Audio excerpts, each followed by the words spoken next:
میں نے پہلے بھی 2 مرتبہ آپ کو شعر سنایا کہ قاتل نے کس صفائی سے دھوئی ہے آستین، اس کو خبر نہیں کہ لہو بولتا بھی ہے. تو یہ لہو بولے گا، آج نہیں تو کل. اور علماء اکرام بڑا کلیئرلی یہ کہہ رہے ہیں کہ جو شخص قتل کرتا ہے اور ایک بے گناہ کو قتل کرتا ہے اس کی تو بچت ہی نہیں ہے، اور جو اس قتل کا حکم دیتا ہے یا وہ قتل کروانے کے لیے پلان کر کے کسی کو حکم دے کر بھیجتا ہے اس کی سزا تو اس سے بھی بڑی علماء اکرام بتاتے ہیں. تو یہاں پہ بچت نہیں ہے، نہ یہاں بچت ہے نہ وہاں بچت ہے. اور پاکستان تحریک انصاف نے اب کم سے کم صحیح راستہ اختیار کیا، کیونکہ انہیں آئیڈیا ہو گیا کہ یہ حکومت سنجیدہ نہیں ہے، ہمارے ساتھ زیادتی کر رہی ہے. دوسری چیز یہ ہے کہ یوم شہداء کل منایا جا رہا ہے، کل دعائیہ تقریبات ہوں گی، اور جو باغ ناران ہے پشاور میں وہاں پہ یہ پروگرام ہوگا.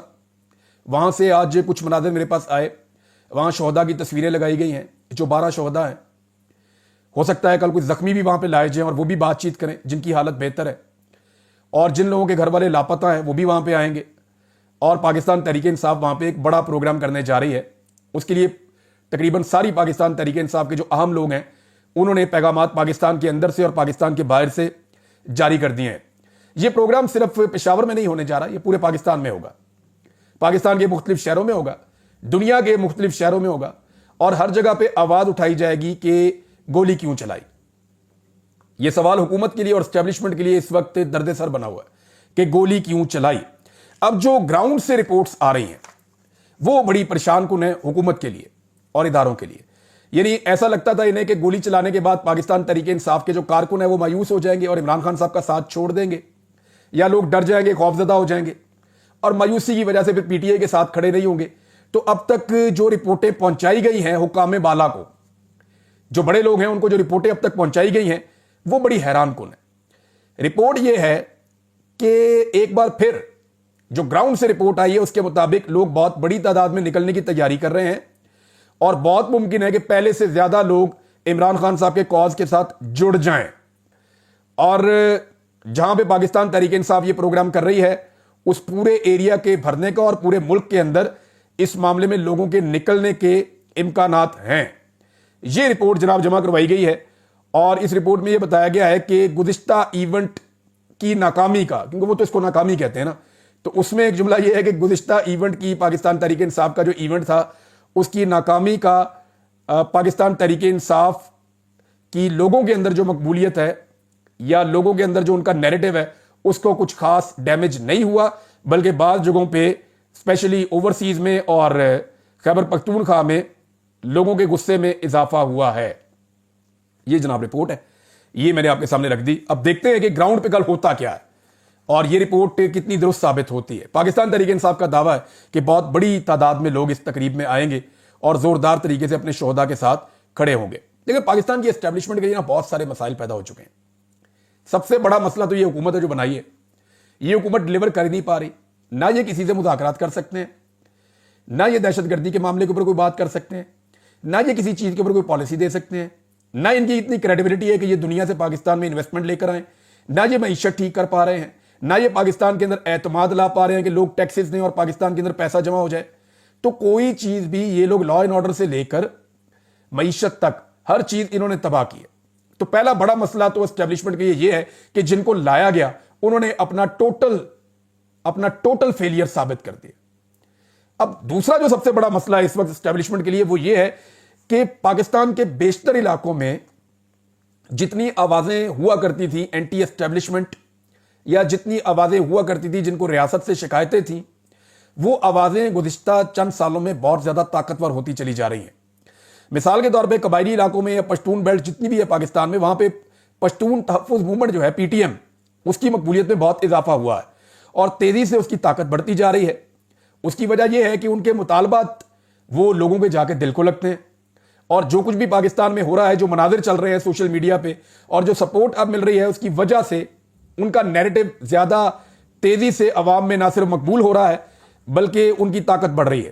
پورے بلوچستان کے علاقوں میں مارنگ بلوچ ایک مزاحمت کے استعارے کے طور پہ سامنے آئی، یعنی ایک ایسا سمبل بن چکی ہیں جسے لوگ مزاحمت اور ریزیلینس کا ایک سمبل سمجھتے ہیں. اور ریاستی پالیسیوں سے جتنے لوگ ناراض ہیں وہ اکٹھے اور متحد ہو رہے ہیں بلوچستان میں، اور وہ ساتھ کھڑے ہو رہے ہیں جا کے مارنگ بلوچ اور ان کی تحریک کے ساتھ. گلگت بلتستان اور کشمیر کے حالات بھی آپ اچھی طرح جانتے ہیں. کشمیر میں جو کچھ ہوا وہ آپ کے سامنے. ریاست کو بدترین شکست دی ہے کشمیر کے عوام نے.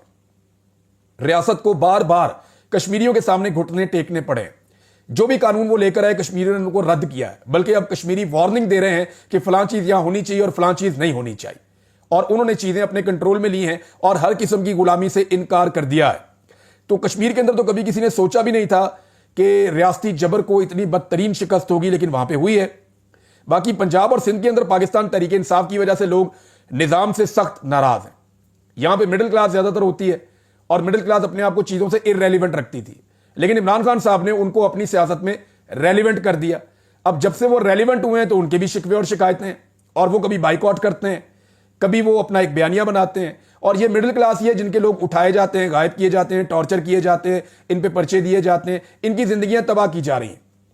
پاکستان میں جو نظام ہے وہ یہ سمجھتا ہے کہ ان کو کچل کے وہ ان کی سوچ کو بدل سکتے ہیں, لیکن اس کا الٹا امپیکٹ ہو رہا ہے.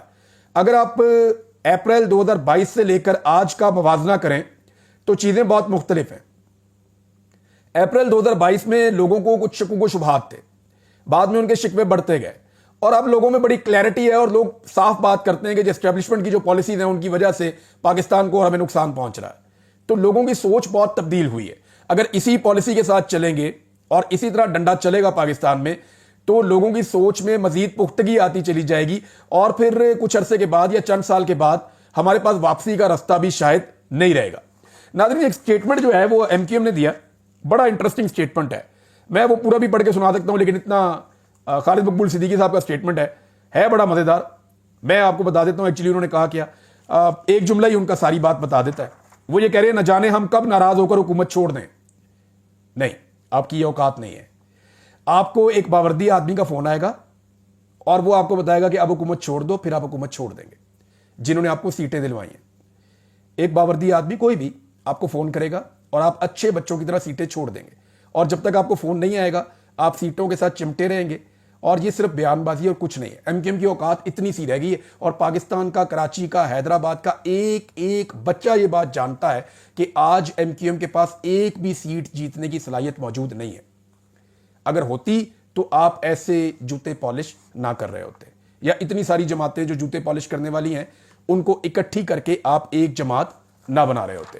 ناظرین, ایک اور بڑی امپورٹنٹ چیز ہے جو حکومت کو فیس کرنی پڑ رہی ہے, اسپیشلی سندھ میں تو یہ نہیں ہو رہا. سندھ میں اچھا کنٹرول ہے زرداری صاحب کا اور بلاول کا اور ان کی حکومت کا بیوروکریسی کے ساتھ, کیونکہ سندھ کی بیوروکریسی آپ سب بڑی اچھی طرح جانتے ہیں, وہ بالکل اکٹھے ہیں, یکجان ہیں حکومت کے ساتھ, تو وہاں ان کا کام ٹھیک چل رہا ہے. لیکن اگر آپ پنجاب میں آ جائیں یا وفاق میں آ جائیں یا ایون آپ آ جائیں خیبر پختونخوا میں, تو ان جگہوں کے اوپر, یا بلوچستان میں بھی آپ چلے جائیں, پاکستان کے 3 بڑے صوبوں میں, یا آپ کشمیر کو بھی شامل کر دیں اس کے اندر, بلتستان کو بھی, گلگت بلتستان کو بھی آپ شامل کر دیں, یہاں پہ کسی بھی سیاستدان سے بیوروکریٹ آرڈرز نہیں لے رہے. یہ بات اپنے منہ سے وہ نہیں کریں گے, لیکن علی امین گنڈا پور کے ساتھ بھی یہی ہو رہا ہے, پنجاب میں مریم نواز کے ساتھ یہی ہو رہا ہے, فیڈرل گورنمنٹ میں شہباز شریف اور ان کی کیبنٹ کے ساتھ بھی یہی ہو رہا ہے. اور بار بار یہ لوگ شکایت کر رہے ہیں, خاص طور پہ پی ایم ایل این کے لوگ شکایت کر رہے ہیں, ہماری حکومت ہے, ہماری بات ہی کوئی بیوروکریٹ نہیں سنتا. حتیٰ کہ چند بیوروکریٹس نے کہا جی ہم اسٹیبلشمنٹ کی بات سنتے ہیں, یا ان کی سن لیں یا آپ کی سن لیں. بیوروکریسی کو اس بات کا پتہ چل گیا کہ ملک میں اصل حکومت اسٹیبلشمنٹ کی ہے, یہ صرف یہاں پہ بلا وجہ لا کر بٹھائے گئے ہیں, اور بیوروکریسی نے ہی ان کو جعلی فارم 47 دے کر ان سیٹوں پر بٹھایا. تو کیونکہ عوامی طاقت نہیں ہے پیچھے, عوامی سپورٹ نہیں ہے پیچھے, تو ان حکومتوں کی اوقات ہی کوئی نہیں. جو خیبر پختونخوا کی حکومت ہے اس کا مسئلہ الٹا ہے, وہاں پہ تو دشمنی چل رہی ہے نا, وہ تو اسٹیبلشمنٹ اپنی مرضی کے بندے وہاں لگائے ہوئے ہیں, اور وہ وہیں سے آرڈر آتے ہیں, وہ ان کو فالو کرتے ہیں. وہاں تو ٹرانسفر پوسٹنگ بھی نہیں ہو سکتی.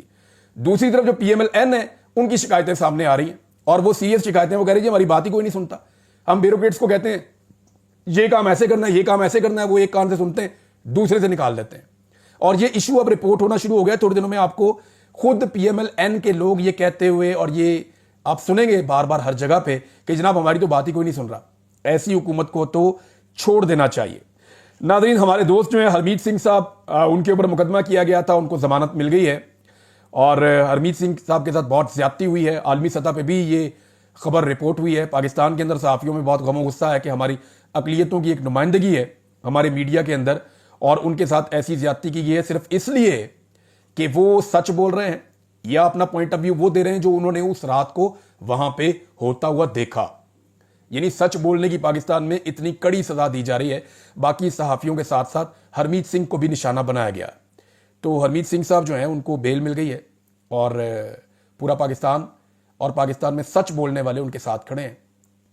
تو حوصلہ نہیں ہارنا, ہمت آپ نے اکٹھی رکھنی ہے, اور انشاءاللہ یہ وقت گزر جائے گا. اب تک کے لیے اتنا ہی. اپنا خیال رکھیے گا, اپنے چینل کا بھی. اللہ حافظ.